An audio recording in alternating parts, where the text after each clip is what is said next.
strong. They're strong, and they're great. These are great people. And thank you very much. This is a very important day to me because we're bringing back an industry that was abandoned, despite the fact that it was just about the best, certainly the best in terms of power, real power. And I'm very honored to be doing this. Other countries went to beautiful clean coal, and they've stayed there for many years, like China.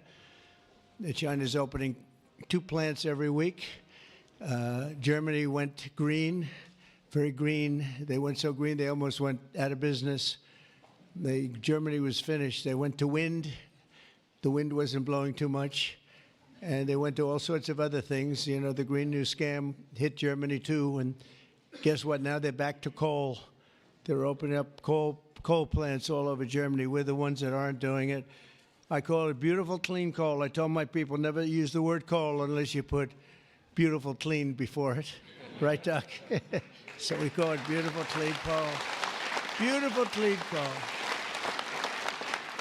So today, thank you. Today we're taking historic action to help American workers, miners, families, and consumers. We're ending Joe Biden's war on beautiful, clean coal once and for all. And it wasn't just Biden, it was Obama, and there were others. But we're doing the exact opposite. And all those plants that have been closed are going to be opened. If they're modern enough, or they'll be ripped down and brand new ones will be built. We're going to put the miners back to work. And I said I was going to do this. And I've said it loud and clear. And it's time to do it, and we need it. And I look at these people behind me. I don't want to have any arm wrestling contests with any of them, but they've had a little more practice with the lifting things, I will say. But they are great people, and I know them indirectly for a long. That includes you guys for a long time, and they're great people and with great families and come from areas of the country that we love and we really respect. And I want to thank Secretary Doug Burgum for doing such an incredible job. From the day I met him, I knew I wanted to have him in my cabinet. He took a shot at running, and he was so good and so solid that he made no news, and that was good. But I saw him, and I saw his beautiful wife, Catherine, and I said that they're going to be a team. They are a great team, and they're going to be working for this country someday. And one of the first people I called after I won. So thank you very much. And along with the Energy Secretary, Chris Wright, and I was going to make Doug actually the Energy Secretary. And he said, sir, you have one person who's much better than me at this, Chris Wright. I said, who the hell is Chris Wright? I have no idea who he is. And then I learned that he's the most respected person in the energy business by far, far and away. For Doug to say that, Doug's got a big ego. It was very tough for him to say that. Catherine was there, right? Catherine, you said, wow, I've never heard that before. But Chris, you guys are fantastic. Stand up, all three of you, please stand up.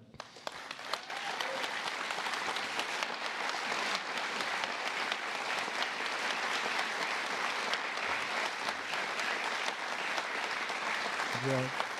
Yeah, that's a great team. It's no better team than that. And they're going to produce energy the likes of which nobody's seen before. You know, we need to do the AI, all of this new technology that's coming online. We need more than double the energy, the electricity that we currently have. You take all of the electricity in the country right now for houses, for buildings, for everything.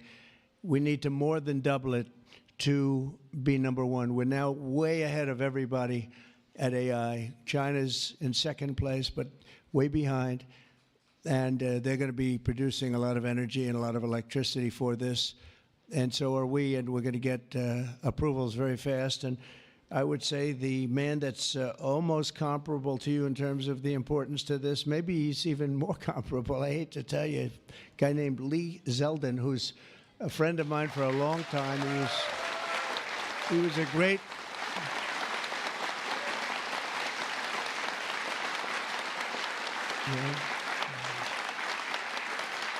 Lee was a great lawyer, and he ran for office, and he won immediately.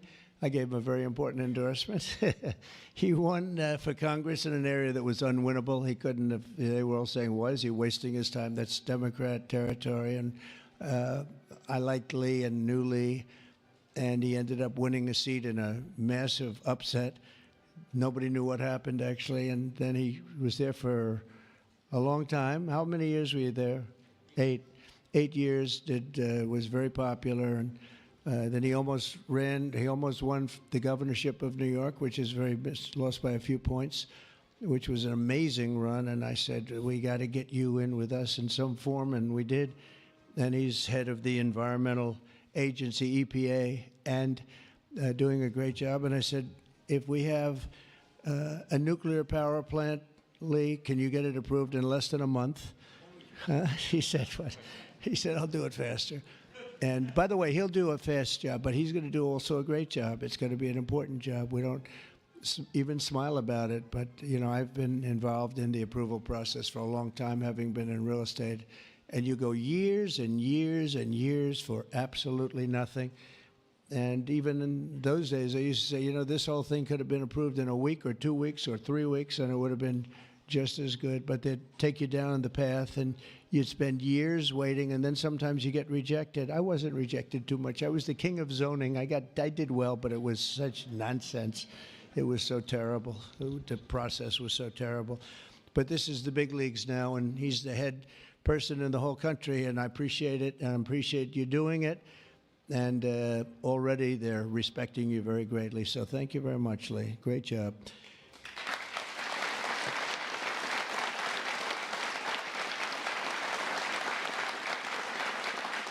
So we have a lot of senators and congressmen and women, and I'm going to just introduce the ones that I see here, because you know, it's always a problem when I do this, because I leave 1 or 2 out, and that's the end. I never get their vote again. I never get their vote. It takes years to recover, but we'll give it a shot, because Senator John Barrasso, who's my friend and a great gentleman. Thank you very much, John, for being here. Thank you, John. Cynthia Lummis, fantastic woman who believes like I do, and she believes like I do in these people, right? She believes in them maybe even more than I do. That's pretty good from day one. Thank you, Cynthia. You're doing a fantastic job. Kevin Kramer, my friend. Where is Kevin? Because Kevin, I think he was here, because he had a problem, and I just will pay my respects. He wanted to be here so badly, but he had a difficult problem that he's working through, and we all love Kevin. John Hoven. John, thank you very much. Thank you very much. Go ahead. Steve Daines. Thank you, Steve. And Steve is a picker of great candidates, like he picked a guy named Tim Sheehy, who's here. Where's Tim? Where is Tim? Thank you, Tim. And Tim Sheehy has turned out to be a wonderful senator, and that was your pick. And we went with it, and you were right. And we have a great one in Tim. So thank you, Tim, and thank you, Steve. Shelley Moore Capito. Shelley, thank you very much. West Virginia. From West Virginia, she has to like. You have no choice. Even if you didn't like it, you have to like all, right? But they were doing a number on you. They were doing a number on you with the coal stuff, and you have not only coal, but you have among the best coal anywhere in the world. So thank you very much. A friend of mine for a long time. I'm the one that got him to change his religion in a sense. He changed the party. He went from a Democrat. I said, Jim, you're not a Democrat. But he changed to Republican. He's one of the most popular Republicans and one of the most popular political leaders in the country, Jim Justice. I call him Big Jim. Big Jim Justice. Good. You look good, Jim.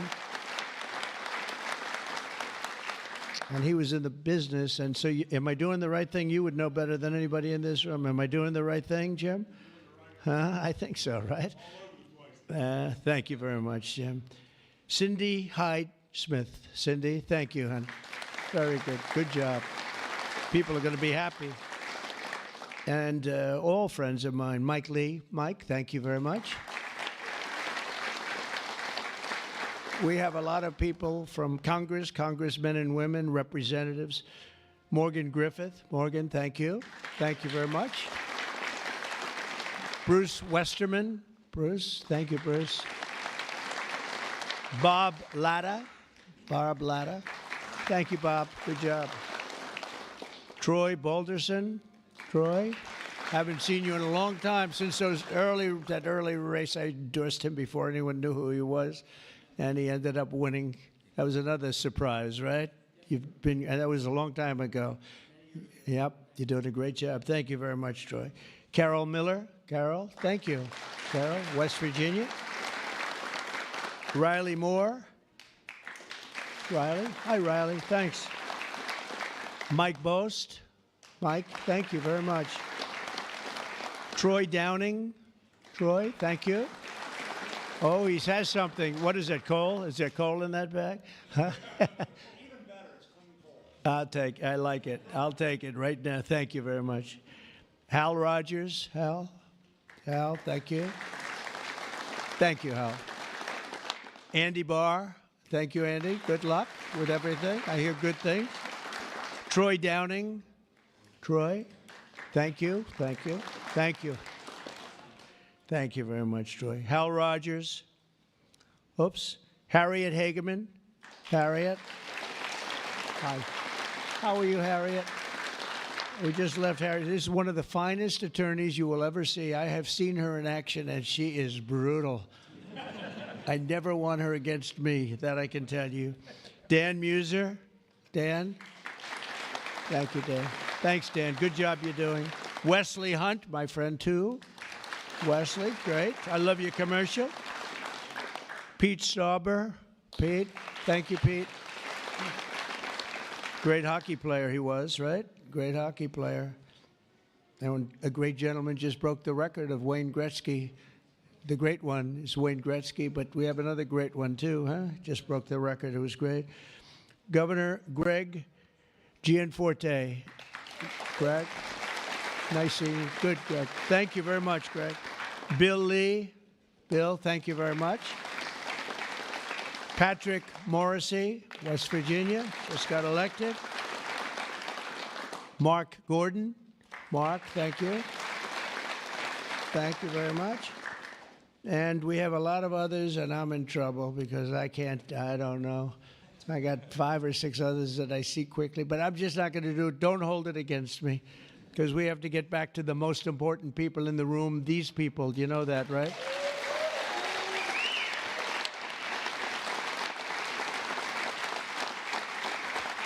So the energy workers and the coal miners in the area that I'm standing on, and that's a lot of weight on this platform, so I don't know what's going to happen.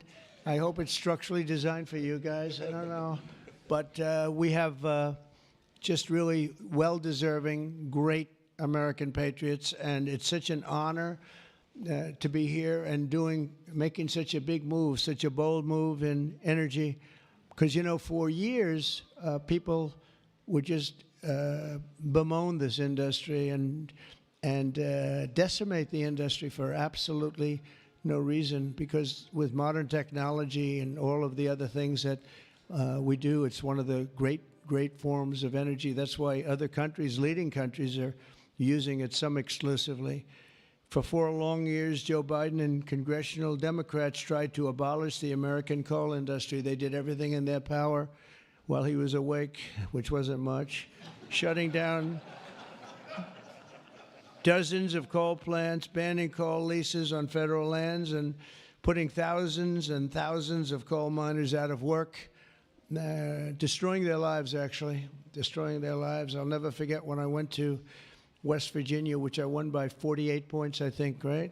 Big Jim, I won by 48 points. But in the first campaign, where Hillary Clinton was about 4 states too early, and she was talking about how bad coal was and how they were going to teach coal miners how to make widgets and gadgets and technology, which they didn't want to do. They want to mine. One thing I learned about the coal miners, that's what they want to do. You could give them a penthouse on Fifth Avenue and a different kind of a job, and they'd be unhappy. They want to mine coal. That's what they love to do. And she was going to put them in a high-tech industry where you make little cell phones and things. I don't know. Do you think he'd be good at that? I don't know. I would be. You don't want to be. And she was brutal about 3 weeks before, but then she had a problem. She went to West Virginia looking for votes, and that was a bad situation. You remember that? And there was a coal miner around the table with his family, and he was in tears because of what they had done to him and his family. And I hope he's still around, but that man made quite an impression on the world and the public. And we ended up winning in a great election, but we ended up winning by a lot. The Democrats' Green New Scam killed jobs and sent prices soaring here in America. But meanwhile, China opened 2 coal plants every single week, and other countries likewise went very strongly back into coal. Some of them never got off. Those are the ones that didn't have the problems. The Biden energy policy was to put America last. We want to be last. We got to be last. Not a good policy. Under my administration, we're putting America first. It's very simple. America's always going to be first. On my first day in office, I terminated the Green New Scam. I declared the national energy emergency and withdrew from the unfair, one-sided, and extremely costly to the United States only Paris Climate Accord.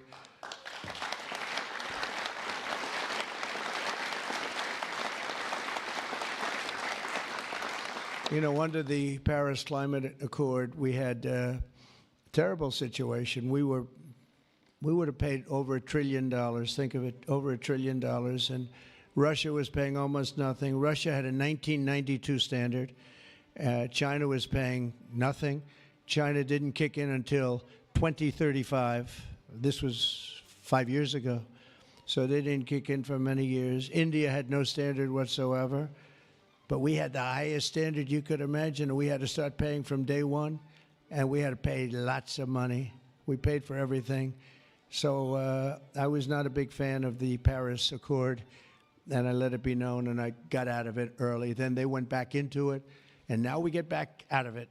And hopefully we can be there for a long time, okay? A long time, because it was a scam to take money away from the United States and actually hurt us very badly with coal and with other things. Now, under the executive order that I will sign in a few moments, we're slashing unnecessary regulations that targeted the beautiful clean coal.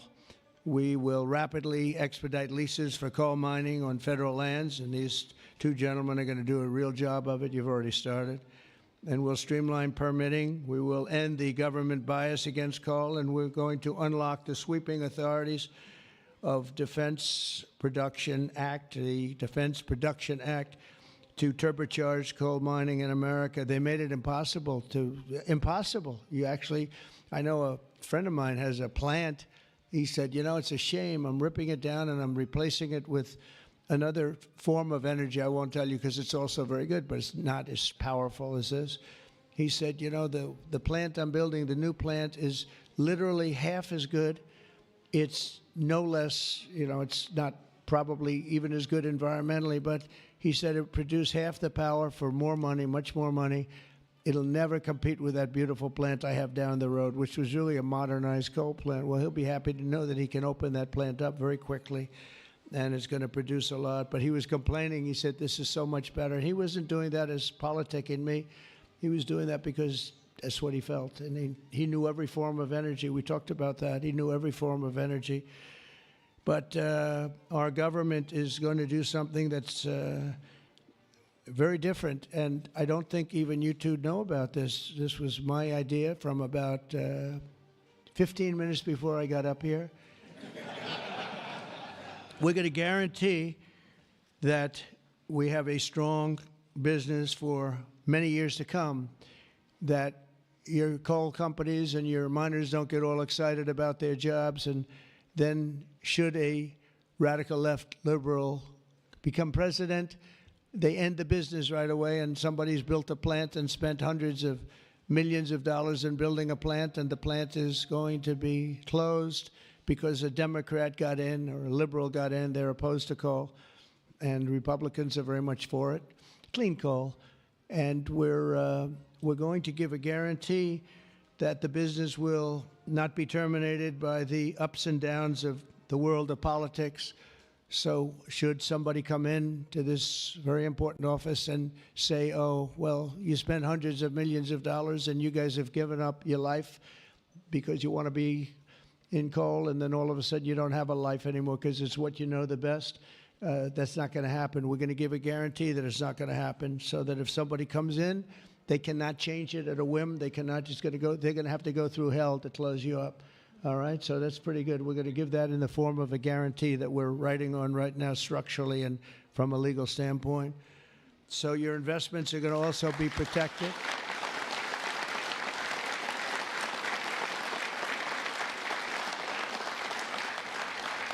And you're going to have no reason to be concerned about your future, your life, or your investment if you're a miner, as this great governor was a miner. Actually, he was one of the larger coal miners. He could fit up here very easily, you know, Big Jim.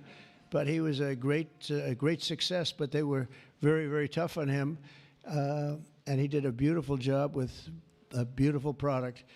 Already under our leadership, the Department of Interior has approved the expansion of the Spring Creek mine in Montana, supporting 280 coal mining jobs and unlocking over 40 million tons of coal. And there's more to come. Spring Creek, big one. And there's more to come in the states of Wyoming, Alabama, Utah, North Dakota, and many others.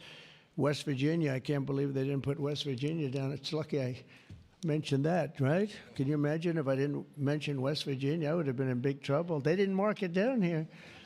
It's good to have a president like that can pick that up, right? You think Joe Biden would have picked that up? I don't think so. Gee, they didn't mention West Virginia. I don't think so. I don't think he'd be standing up here either. The value of untapped coal in our country is 100 times greater than the value of all the gold at Fort Knox. And we're going to unleash it and make America rich and powerful again. Under this order, I'm also directing Secretary Wright to use billions of dollars in federal funding to invest in the next generation of coal technology, which is an amazing technology in terms of getting the full potential of coal and also doing it a very clean, environmental way. Pound for pound, coal is the single most reliable, durable, secure, and powerful form of energy there is on Earth today. It's a big statement. You never hear those statements, you know. You've never heard that before from a politician, have you? Well, maybe from that politician, but not too many. But that's the way it is. I say it again. Pound for pound, coal is the single most reliable, durable, secure, and powerful form of energy. It's cheap, incredibly efficient, high density, and it's almost indestructible. You could drop a bomb on it, and it's going to be there for you to use the next day, which you can't say with any other form of energy. You're virtually indestructible.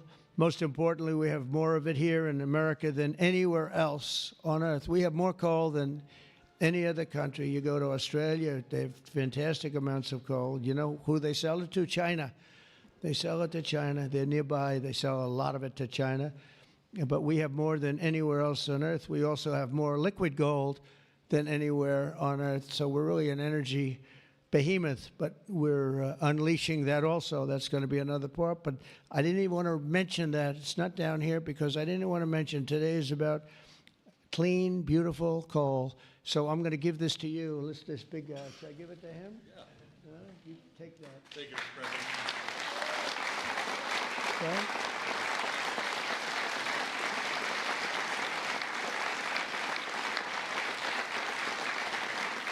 For example, we believe it's possible to extract enormous amounts of critical minerals and rare earths, which you know we need for technology and high technology in the process of coal mining, making in America the mineral superpower of the world, actually. In addition, I'm instructing the Department of Justice to identify and fight every single unconstitutional state or local regulation that's putting our coal miners out of business.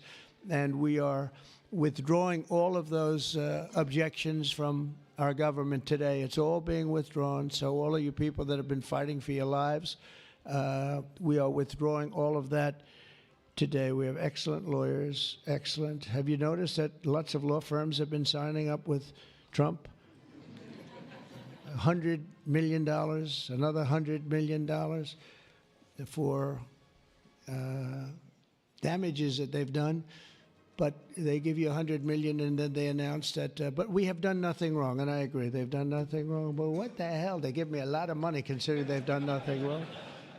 And we'll use some of those people, some of those great firms. They are great firms too.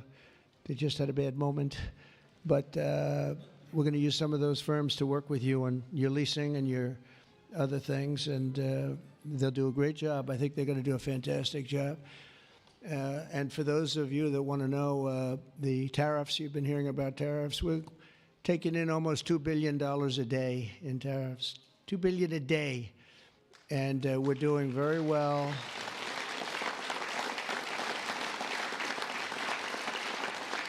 And we're doing very well in making, I call them tailored deals, not off the rack. These are tailored, highly tailored deals. Right now, Japan is flying here to make a deal. South Korea is flying here to make a deal, and others are flying here. I mean, my only problem is I'm not sure I have enough. We're going to have to use those great law firms, I think, to help us with that. But we're going to probably do that, actually. We're going to use them, and we're getting them for the right price because we need a lot of talent. We have a lot of countries coming in that want to make deals. If I told them about making those deals 2 years ago or 3 years ago or 5 years ago, they'd be laughing at us. Now they're all signing up. Mike, you know that.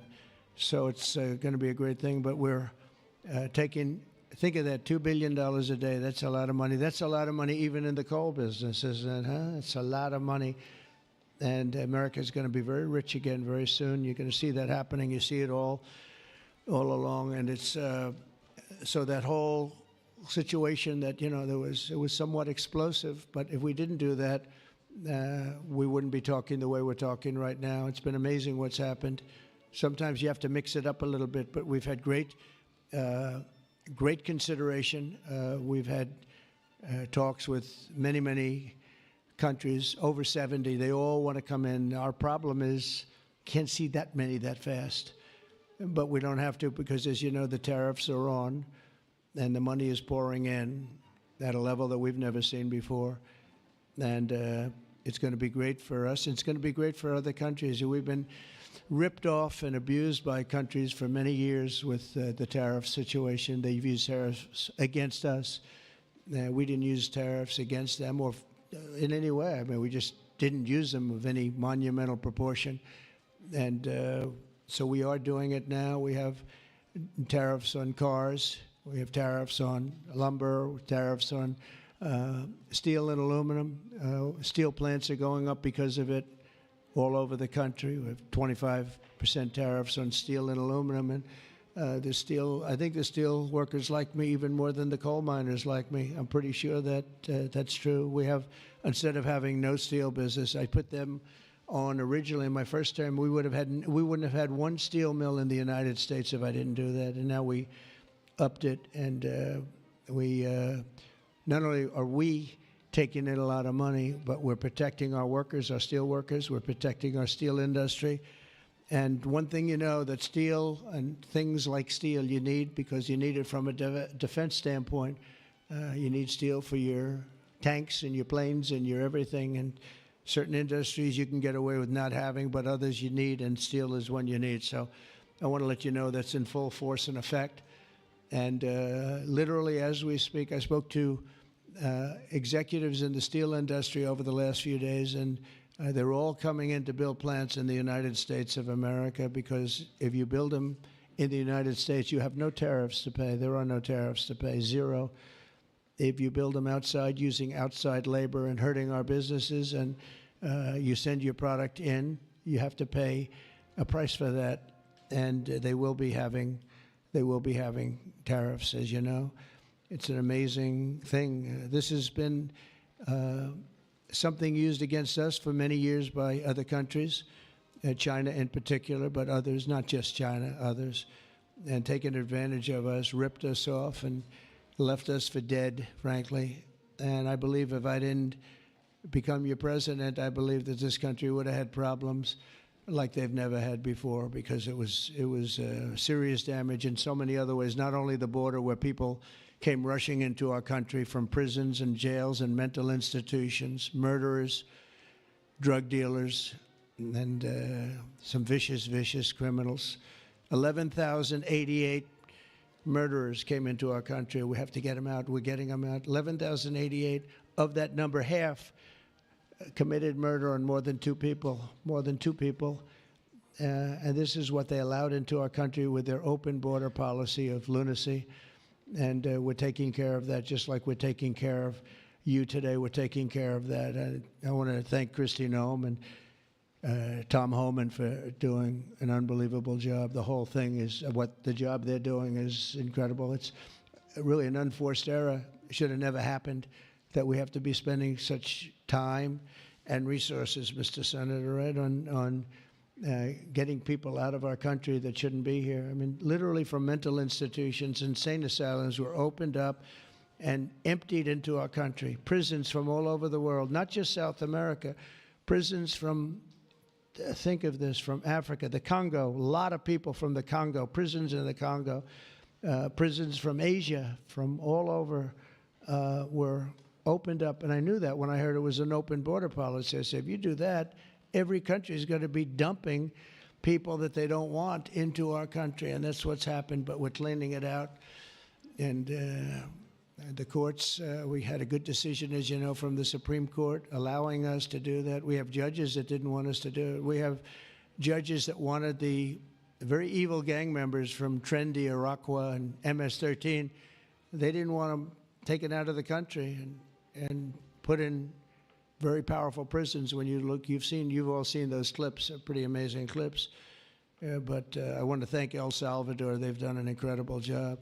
But we've been fortunately winning those cases. But we have judges that are out of control that say, oh, bring them back, bring them back. We don't want them back. We don't want them back. Can you imagine? You spend all of that time, energy, and money on getting them out, and then you have a judge that sits there, a local judge who sits there, federal judges, sit there and says, no, bring them back.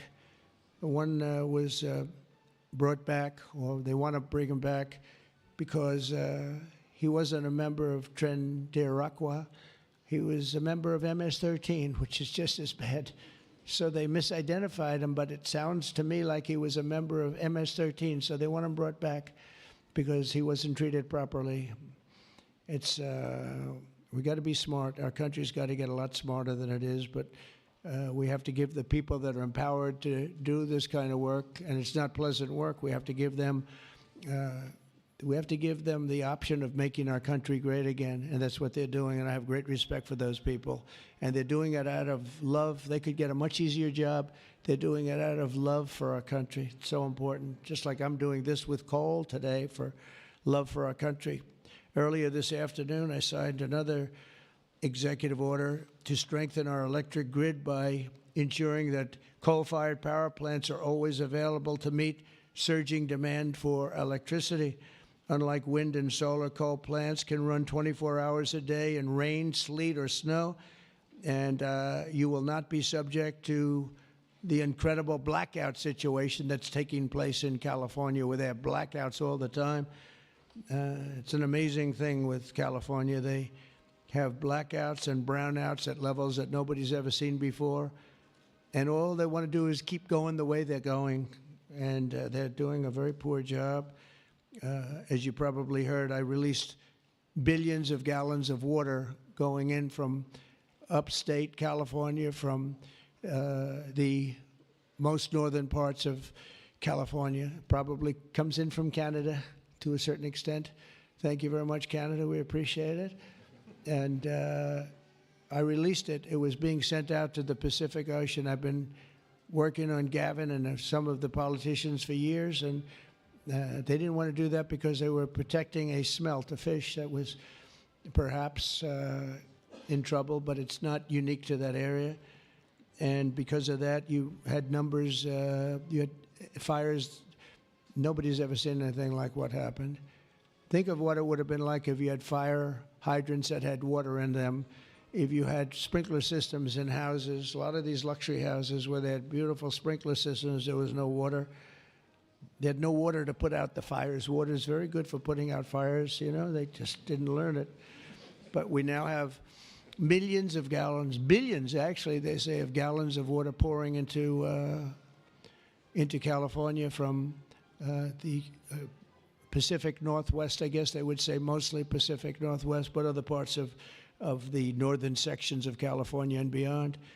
And it's a beautiful thing to see. I saw a picture of it this morning. The water's just flowing down there. I said, why didn't they do this? I told them to do it. My first term, I said, do it. And I don't know. I think the second term is just more powerful. They do it. When I say do it, they do it, right? And we actually had to do some pretty strong things to get them to open it up. They had, think of this, they had all that water pouring out right into the Pacific. They had a big valve, like a giant valve as big as this room, and they turned the valve. Takes 1 day to turn it, and they face it toward the Pacific Ocean, and the water, all that was coming down, all millions and millions of gallons coming down, they put it into the Pacific Ocean, which for the Pacific Ocean is like a drop of water.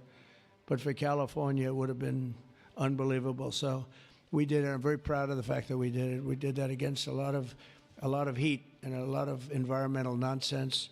From now on, we'll ensure that our nation's critically needed coal plants, as an example, remain online and fully operational. They're always going to be operational. And again, we're going to have guarantees that government cannot close them down, close you down, and destroy your lives. To that end, I'm also instructing Secretary Wright to save the Cholla coal plant in Arizona, big plant, which has been slated for destruction. We're going to keep those coal miners on the job. Going to tell them to just remain calm, because we're going to have that plant opening and burning the clean coal, beautiful clean coal, in a very short period of time. You know all about that, right?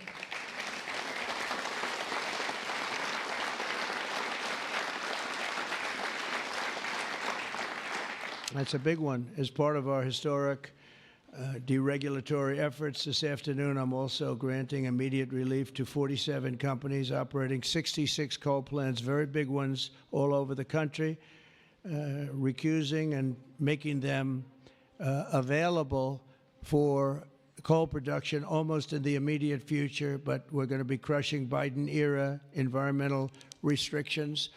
These are restrictions that made it impossible to do anything having to do, frankly, with energy, even beyond coal. It's really beyond even coal. We have clean air, we have clean water, and now we have clean coal.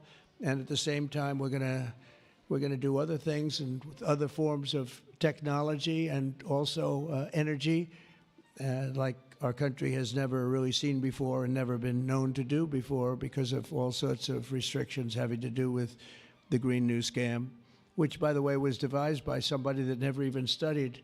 You know that? They never even studied anything to do with the environment. It was a young congresswoman. She came up with the idea. And based on that, I guess we only have, well, actually, we should have all been gone, because they gave us only a few years left on Earth, right? Right, Greg? We were going to be gone. We were all going to be gone. The environment, no. What they have to worry about is the nuclear heat. They don't have to worry about environmental heat. They have to worry about nuclear heat. And if we're smart, we're working on that right now with others having to do with Iran and some other countries. But that's the heat you're going to have to worry about. You don't have to worry about the air is getting warmer. The ocean will rise 1/4 of an inch within the next 500 to 600 years, giving you a little bit more waterfront property. They say this is going to. These guys can handle that. The nuclear we have a bigger problem with, right? So we're going to make sure that that's safe. We're going to make sure that that's safe. With us today are some of the amazing workers who will benefit from these policies, the policies that we're doing and so proud of doing, including Jeff Crow, a miner from West Virginia. Jeff, would you come up and say a few words? Jeff? Come on up here, Jeff.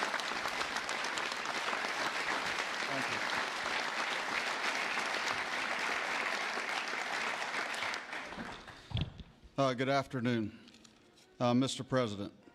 I want to first thank you for having me and my fellow miners here. It is an honor and a privilege to be a part of today's events. I believe this past November that America clearly spoke about what we wanted for our country. It is reassuring for Americans to have a president in office who will truly put the United States of America above all else.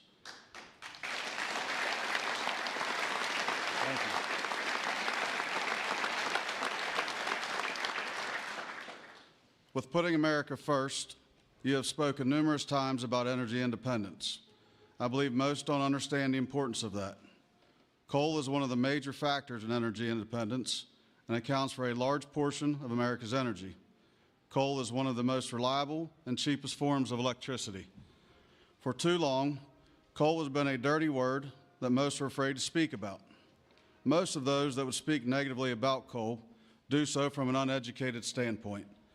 Many are unaware of the engineering and technology that are used in today's mining to create a clean, energy-efficient product. All of this is done while using the safest practices in the industry. Speaking for West Virginia, coal provides approximately 50,000 jobs for those that work in the mines and the businesses that support them. It also accounts for over 50% of West Virginia's export product. To name a few, we employ engineers, teachers, physical therapists, accountants, truck drivers, high school and college graduates. All of these occupations and graduates have turned to the coal industry to provide a better way of life for them and their families. Everyone in our industry works long hours and days to provide a reliable energy product, and too many times it goes unnoticed. I've personally worked in the industry for 23 years. I choose to do this daily to provide my wife and children with the life that they deserve. Prior administrations have done all they could to eliminate the coal industry. Sorry, one second, I'm getting there.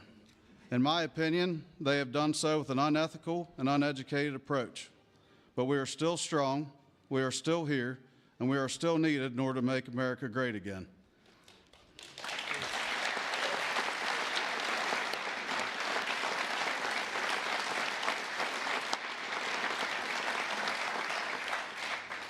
Having a president and an administration that understands the need and importance of coal is more than appreciated.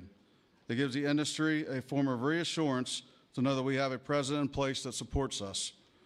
From my family to the over 3,000 employees of ACNR, and for the coal companies, miners, and businesses throughout our great country that rely on the coal industry, we say thank you for your continued support.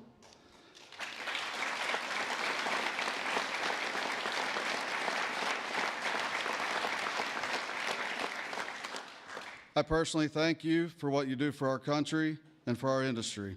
It has been my pleasure to be here today to help you usher in the golden age of America. That's great. Thank you. Thank you. Appreciate that. Thank you.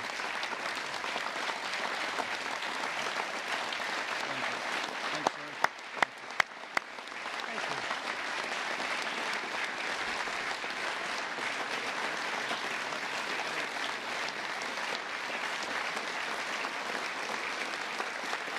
You did a good job. Let me have that speech. I want to have that. Yes, sir. I had a couple of good lines in there when I came up. No, actually, what I want to do, I'm going to sign it for you because I mean, he worked hard. Look at it, and look how good his eyes must be to read that. I lost it once. And hopefully you can sell it tonight for a lot of money. Yes, sir. I'll keep that one.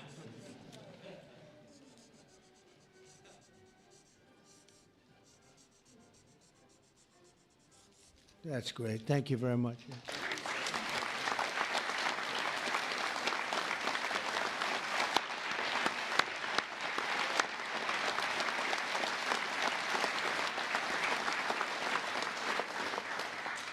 Thank you very much, Jeff. And also with us is Tony Campbell of the East Kentucky Power Cooperative. And Tony's quite a gentleman and very respected in the industry. Come on up, Tony. Thank you.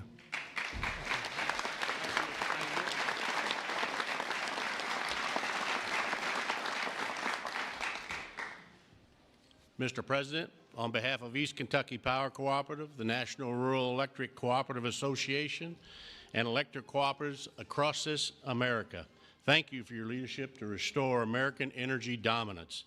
Electric co-ops keep the lights on for 42 million Americans across 56% of the land mass.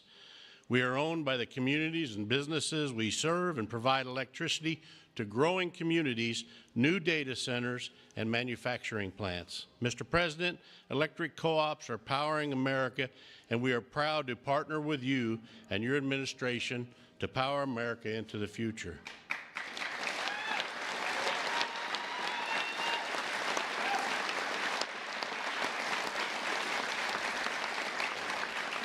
Our electric cooperatives in Kentucky understands the importance of reliable, affordable, and American-made energy, especially coal and natural gas.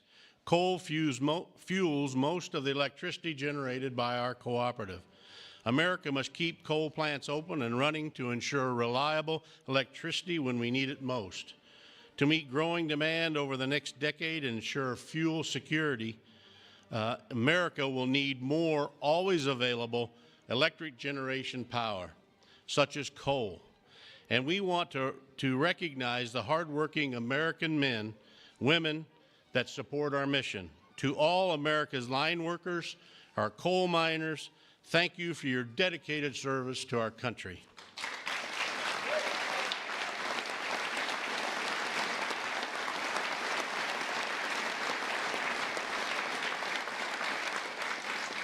Affordable and reliable electricity is the cornerstone of our economy, especially American manufacturing. However, too many government leaders have pushed policies that have made our electric grid significantly less reliable and our energy too expensive. That begins to change now.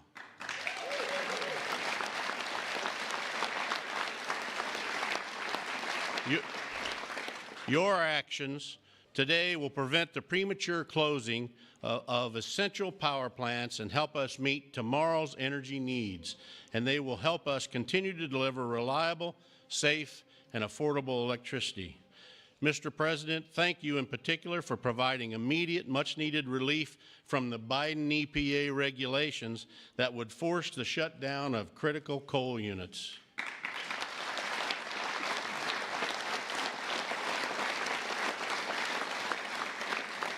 Finally, I want to say congratulations on the all-star energy team you've assembled. Electric co-ops have already been working with Secretaries Bergrum, Wright, and Rollins, and Administrator Zeldin, and we are excited for all we can accomplish together. Mr. President, thank you again for your actions today and for your support for the electric cooperatives as we work to keep the lights on in America. Thank you, Mr. President.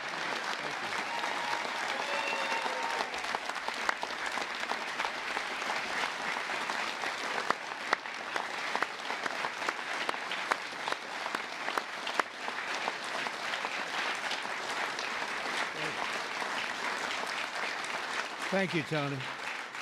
Thank you very much, Tony. Appreciate it. Every day under the Trump administration, we will continue to lower costs for American families, create jobs for American workers, and very importantly, unlock unlimited amounts of affordable American energy, including, as I said, and I'll say for the last time, beautiful, clean coal. Our country is blessed.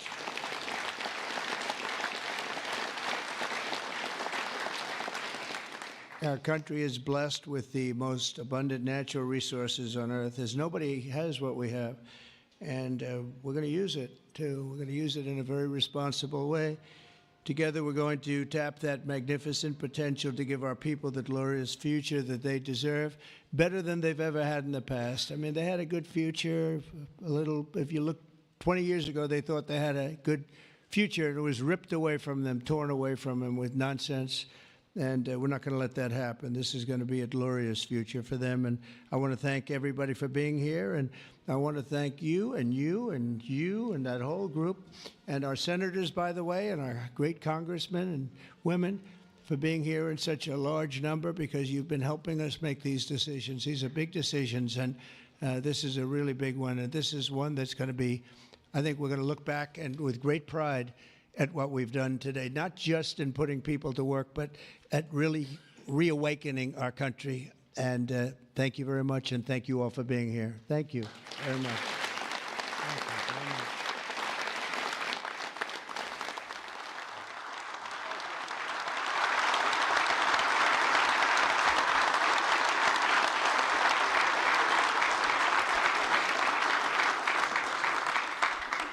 Come on up. Mr. President, Yes, who's first one? we have 4 items prepared for your signature this afternoon, sir. The first of these executive orders it may be one of the most significant executive orders of your administration thus far. This directs all departments and agencies of the federal government to end all discriminatory policies against the coal industry. This ends the leasing moratorium that prevents new coal projects on federal land, and it's going to accelerate all permitting and funding for new coal projects to allow the coal industry to flourish under your leadership, sir. That's great. Thank you.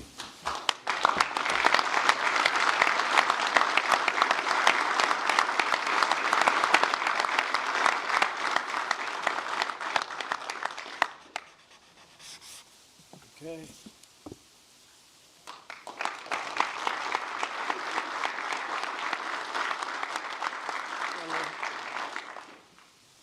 Sir, there are currently dozens of coal plants in America that are in imminent danger of being forced to close based on unscientific and unrealistic policies enacted by the Biden administration.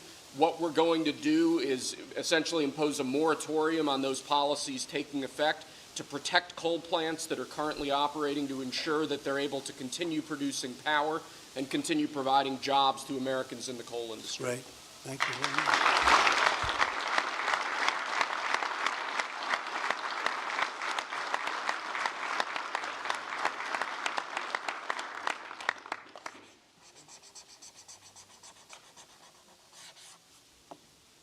Okay.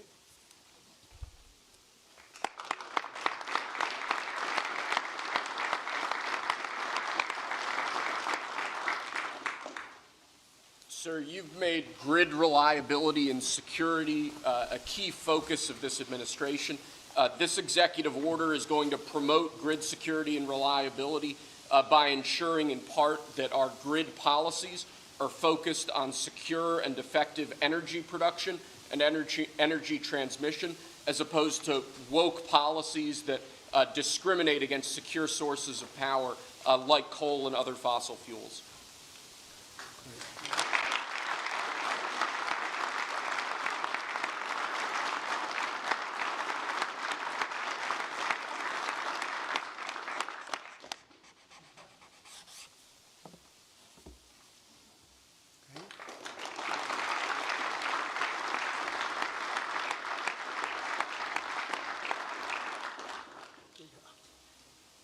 Lastly, sir, one of the biggest problems we have in this space is Democrat states, radical leftist states, enacting policies and enacting an agenda that discriminates against coal, against secure sources of energy.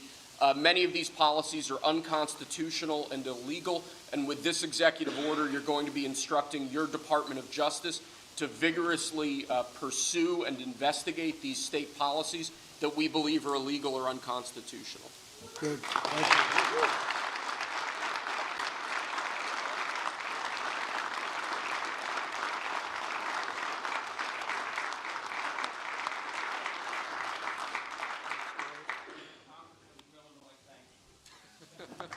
Thank you very much. Great job. He went to Harvard when Harvard was good. It was a while ago.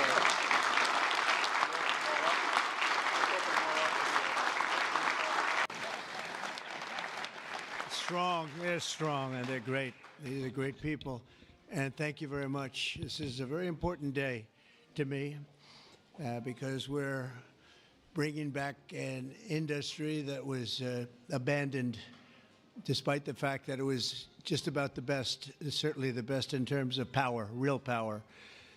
And I'm very